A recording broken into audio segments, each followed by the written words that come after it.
बस एवढंच आज बोलतो आणि मी थांबतो. जय महाराज.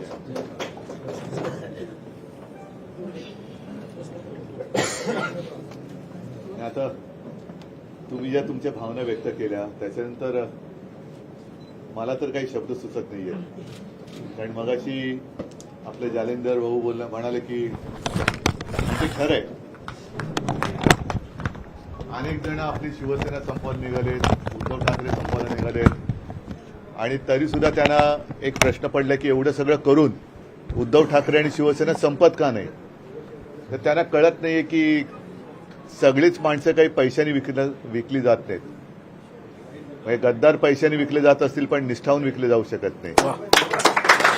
म्हणूनच माझ्यासोबत माझे सगळे जुने सहकारी आणि हे तर अगदी शिवसेना प्रमुखांपासूनचे शिवसैनिक आहेत. म्हणजे अगदी अरविंद सावंत सुद्धा आज आपल्याला काय खासदार वगैरे म्हणून तिकडे दिसत आहेत, केंद्रीय मंत्री होते, पण अरविंद सावंतांच्या पण आयुष्याची सुरुवात कशी झाली. तर असे हे सगळे साधी साधी लोक.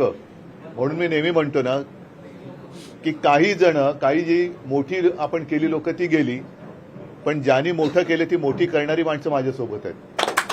आणि आपण या आयुष्यामध्ये नेमकं करायचं काय, कशासाठी तुम्ही शिवसेनेत येत आहे. तुमची शेतकरी संघटना एक वेगळी स्वतंत्रतेचं अस्तित्व होतं, असं माझ्याकडे तुम्ही किंवा शिवसेनेकडे काय पाहिलं की ती अख्खी संघटना तुम्ही शिवसेनेत विलीन करताय. मला असं वाटतं आयुष्यामध्ये बाकी सगळ्या गोष्टी ठीक आहेत, पण प्रामाणिकपणा सुद्धा विकत घेतला जाऊ शकत नाही.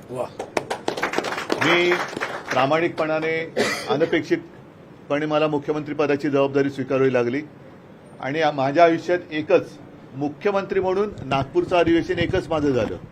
त्या अधिवेशनामध्ये कोणत्याही शेतकऱ्याने माझ्याकडे येऊन आम्हाला कर्जमुक्त करा असं मागणं केलेलं नव्हतं. पण मला असं वाटलं की मला ही संधी मिळाली.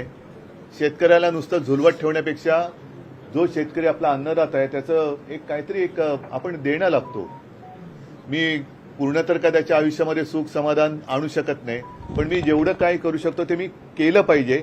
आणि त्या एका माझ्या काय म्हणायचं त्याला भावनेला जागून मी शेतकऱ्याला कर्जमुक्त तेव्हा करण्याचा प्रयत्न केला. आज आपण जे काय बघतोय, तुम्ही म्हणालात की तुम्ही काहीतरी जबाबदारी द्या. सगळे आपले बुलढाण्याचे आणि आता अमरावतीचे पण कार्यकर्ते येत आहेत, बाहेर येतील. निवडणुकीमध्ये जे काही घडलं ते अनाकलनीय आहे. आपल्याला कोणालाही असं वाटलं नव्हतं की एवढा असा निकाल लागेल. आणि मला खात्री आहे की आपल्या महाराष्ट्रातली जनता म्हणजे माझ्या माता भगिनी सुद्धा आणि बांधव सुद्धा एवढे काही असे उपराटे नाही आहेत की आपण सगळं केलं तरी असं नाही आहे. काहीतरी गडबड घोटाळा नक्की झालेला आहे. आता हे घोटाळे एक एक बाहेर पडत आहेत. आता सगळे घोटाळे बाहेर पडत आहेत. मग लाडक्या बहिणीमध्ये किती बापे घुसलेत, बरोबर ना. आता हे कोणी घुसवलेत, पैसे कुठे गेले. त्याच्यानंतर आजच बातमी आहे की लाडक्या बहिणींसाठी कुठला तरी निधी तिकडे वळवला. म्हणजे कसं तरी ओढून तळून न्यायचं. आता बहिणींची सुद्धा मी मध्ये वाचलं होतं की इन्कम टॅक्सची तपासणी होणार. हे जयश्रीताई तुम्ही सगळ्यांनी त्याच्यात लक्ष घातलं पाहिजे. म्हणजे दाखवताना असं मोठं स्वप्न दाखवायचं की क्षणभर धरून चाला की कदाचित काही टक्क्यात लोक त्याला भुलले असतील. पण आता निवडणूक झाल्यानंतर आपल्याला आता त्यांचं खरं स्वरूप बाहेर पडलेलं दिसतंय.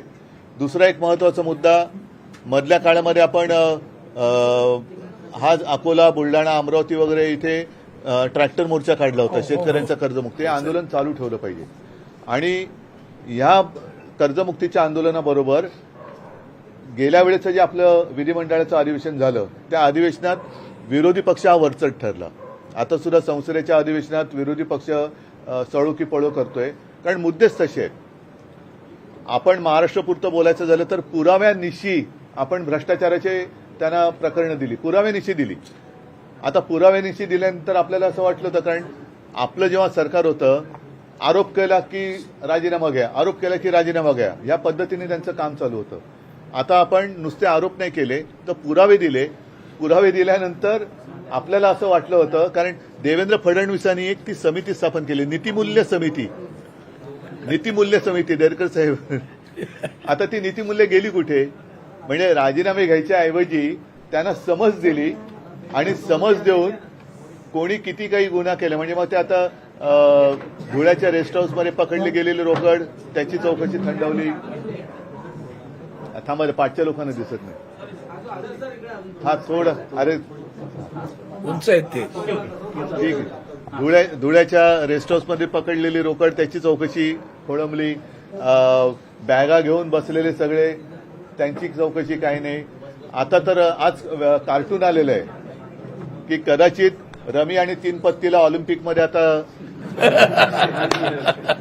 मागणी होईल. कारण पहिल्या प्रथम जो विषय ज्याचा आहे त्याच्याप्रमाणे खातं दिलं असावं. म्हणजे नाहीतर त्यांना कृषी खातं त्यांचं खातं नव्हतं. शेतकऱ्यांची काय थट्टा आणि मस्करी करत होते. पण रमी खेळणारा माणूस क्रीडा मंत्री झाला. म्हणजे हे असं सगळे सरकार चाललेलं आहे.